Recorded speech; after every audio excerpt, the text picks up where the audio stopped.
بسم اللہ الرحمن الرحیم۔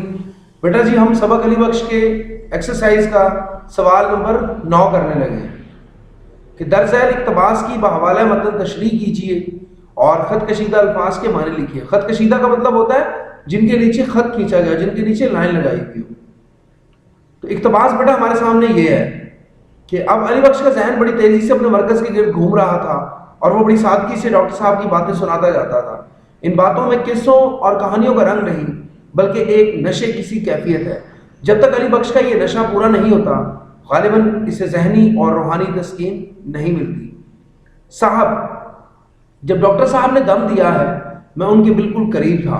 صبح سویرے میں نے انہیں فوڈ سالٹ پلایا اور کہا کہ اب آپ کی طبیعت بحال ہو جائے گی، لیکن عین 5:10 پر اس کی آنکھوں میں ایک تیز نیلی نیلی سی چمک آئی اور زبان سے اللہ ہی اللہ نکلا۔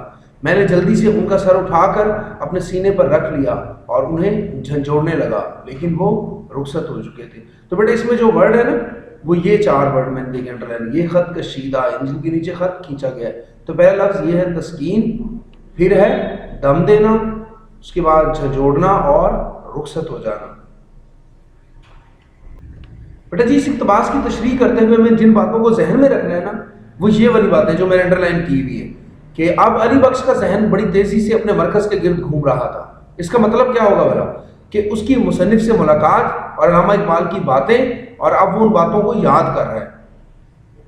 دوسرا یہ چیز کہ اسے جو ہے ان باتوں سے ذہنی اور روحانی تسکین ملتی ہے، ٹھیک ہے۔ جب تک وہ علامہ اقبال کی باتیں نہ کر لے اسے ذہنی اور روحانی تسکین نہیں ملتی۔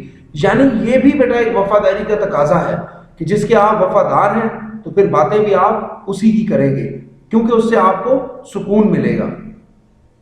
تیسری جو بات ہے وہ یہ کہ ڈاکٹر صاحب نے دم دیا، یعنی وہ کس طرح سے فوت ہوئے، ان کا واقعہ کیا تھا۔ تو واقعہ بیٹا یہ کہ انہوں نے اس آخری ٹائم پہ جو ہے فروٹ سالٹ دیا تھا کہ طبیعت ٹھیک ہو جائے گی، لیکن ان کی طبیعت ٹھیک نہیں ہوئی اور ان کا انتقال ہو گیا، اس دنیا فانی سے چلے گئے۔ ٹھیک ہے بیٹا جی، تو ان چیزوں کو ہم نے مد نظر رکھ کے اب اس کی تشریح کرنی ہے۔ تو سب سے پہلے ہم لکھیں گے ہیڈنگ اقتباس کی، تو اس کے بعد دیکھیں یہ جو علامت ہے بیٹا اس کو کالن یعنی اردو کے اندر اس کو رابطہ کی علامت کہتے ہیں۔ اب علی بخش کا ذہن، تو پھر ہم نے کیا لگا دینا ختمہ، یعنی ایسے ڈیش ڈیش ڈیش، وہ رخصت ہو گئے تھے۔ ٹھیک ہے، تو ہمارے اقتباس جو ہے یہاں سے شروع ہو رہا تھا، یعنی شروع والے 2-4 لفظ اور آخر والے، اور درمیان میں کیا ہے ختمہ کی علامت۔ اس کے بعد ہم لکھیں گے حوالہ متن، یعنی متن کہتے ہیں ٹیکسٹ کو جو لکھی ہوئی چیز ہے، اور حوالہ کہتے ہیں ریفرنس کو کہ وہ کس سبق سے آیا اور اس کے مصنف کا کیا نام ہے۔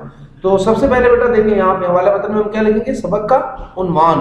تو عنوان کیا سبق کا، علی بخش، اور مصنف کا نام قدرت اللہ شاہ، مصنف جس نے یہ صنف لکھی ہو، جس نے وہ تحریر لکھی ہو، اس کا نام ہم لکھ دیں گے۔ اس کے بعد بیٹا جی ہم لکھیں گے خط کشیدہ الفاظ کے معنی، خط کشیدہ جن کے نیچے لائن کھینچی گئی ہو۔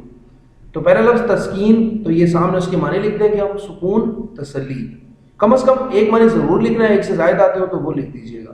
اس کے بعد دم دینا، تو دیکھیں وہاں پہ تھا دم دیا، تو اصل لفظ دم دینا ہے، تو ہم اس کو کیا اس میں چینج کر دیں گے، دم دینا کر دیں گے۔ وفات پانا، انتقال ہو جانا۔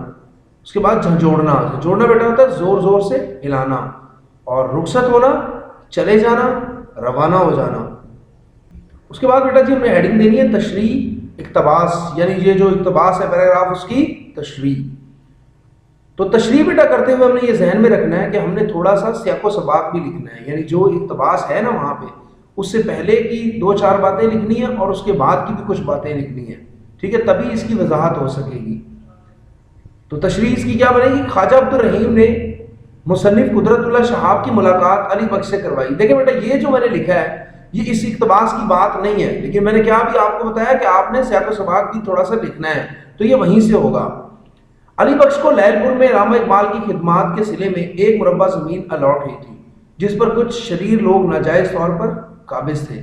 علی بخش کو زمین کا قبضہ دلوانے کے لیے مصنف جو کہ جھنگ کے ڈپٹی کمشنر تھے، یعنی قدرت اللہ شہاب جو ہے جھنگ کے ڈپٹی کمشنر تھے، اپنے ساتھ جھنگ لے جا رہے تھے۔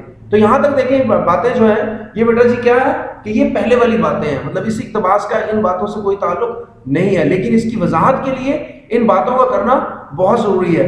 تو اسی وجہ سے میں نے آپ کو بتایا کہ تھوڑا سا ہمیں سیاق و سباق کی تشریح کرتے ہوئے لکھنا پڑتا ہے۔ تو راستے میں علی بخش نے مصنف سے علامہ اقبال مرحوم سے متعلق کئی باتیں کی. علامہ اقبال کے موضوع پر کچھ باتیں ہونے کے بعد مصنف کو اندازہ ہوا کہ علی بخش علامہ اقبال کا وہ وفادار ملازم ہے جو ان کے مرنے کے بعد بھی اپنی وفاداری نبھا رہا ہے. دیکھیں بیٹا کہ وہ اچھے لفظوں سے یاد کرتا ہے. کسی کا اچھا تعارف کروانا یہ بھی سمجھ لیجئے ایک قسم کی اس کے اوپر بڑا احسان ہے، یعنی بڑی بات ہے کہ آپ اس کی غیر موجودگی میں لوگوں کے سامنے اس کی تعریف کریں تو اس کا ایک اچھا تصور لوگوں کے سامنے جائے گا. تو وہ یہ باتیں کر کے کیا کر رہا ہے؟ اپنی وفاداری نبھا رہا ہے. علامہ اقبال کی باتیں بیان کر کے علی بخش کو ایک قسم کا ذہنی و قلبی سکون ملتا ہے، یعنی اس کو یہ سکون مل جاتا ہے کہ وہ اپنی وفاداری نبھا رہا ہے ان کے ساتھ، یعنی ان کی وہ باتیں کرتا ہے. اسے زندگی کے ہر موڑ پر علامہ اقبال کی کوئی نہ کوئی خوشگوار یاد آتی رہتی ہے، یعنی کوئی بھی واقعہ ہو، کوئی بات ہو، اسے علامہ اقبال یا ان کے بچوں کی کوئی نہ کوئی خوشگوار یاد آتی رہتی ہے. کیونکہ بیٹا اصل میں علی بخش کو عشق ہے اقبال کے ساتھ. تو جو جس کا عاشق ہوتا ہے تو یہ یاد رکھیے گا بیٹا جی وہ باتیں بھی پھر اسی کی کرتا ہے. تو علی بخش مصنف کو علامہ اقبال کی وفات کا واقعہ سناتا ہے کہ جب علامہ اقبال نے دم دیا میں ان کے بالکل قریب تھا. تو بیٹا دیکھیں اکثر بچے یہ غلطی کر دیتے ہیں، وہ سمجھتے ہیں کہ جو ورڈ انڈر لائن کیے ہیں نا اس کے ہم نے معنی ہی لکھنا ہے، معنی نہیں لکھنا. یہ سلیس نہیں ہے، سلیس کی بجائے یہ کیا ہے بیٹا جی؟ تشریح ہے. تو آپ چاہے وہی لفظ لکھ سکتے ہیں لیکن آپ نے ان باتوں کا مطلب بتانا ہوتا ہے. صبح سویرے انہوں نے فروٹ سالٹ پیا مگر طبیعت بحال ہونے کی بجائے بگڑ گئی. آئین 5:10 پر علامہ اقبال کی آنکھوں میں ایک تیز تیز نیلی نیلی سی چمک پیدا ہوئی اور زبان سے اللہ ہی اللہ نکلا. علی بخش کہتے ہیں کہ میں نے ان کا سر اٹھا کر اپنے سینے پر رکھ لیا اور انہیں جھنجھوڑنے لگا مگر وہ جہان فانی سے کوچ کر چکے تھے. جہان فانی فنا ہو جانے میں کوچ کر جانا، روانہ ہو جانا. تو یہاں پہ دیکھیں اگر آپ کو کوئی شعر آتا ہو، کوئی حدیث ایسی آتی ہو، کوئی قرآنی آیت آتی ہو، کوئی تاریخی بات آتی ہو تو آپ وہ بھی لکھ سکتے ہیں. جیسے میں نے دیکھیں یہاں شعر لکھا ہے کہ موت سے کس کو رستگاری ہے، آج وہ کل ہماری باری ہے. یعنی موت سے کوئی بھی نہیں بچے گا، آج وہ مرا ہے تو کل ہم بھی مر جائیں گے. مصنف ہمیں یہ باور کرواتے ہیں، باور کروانا مطلب بتانا، علم دینا، روشناس کروانا.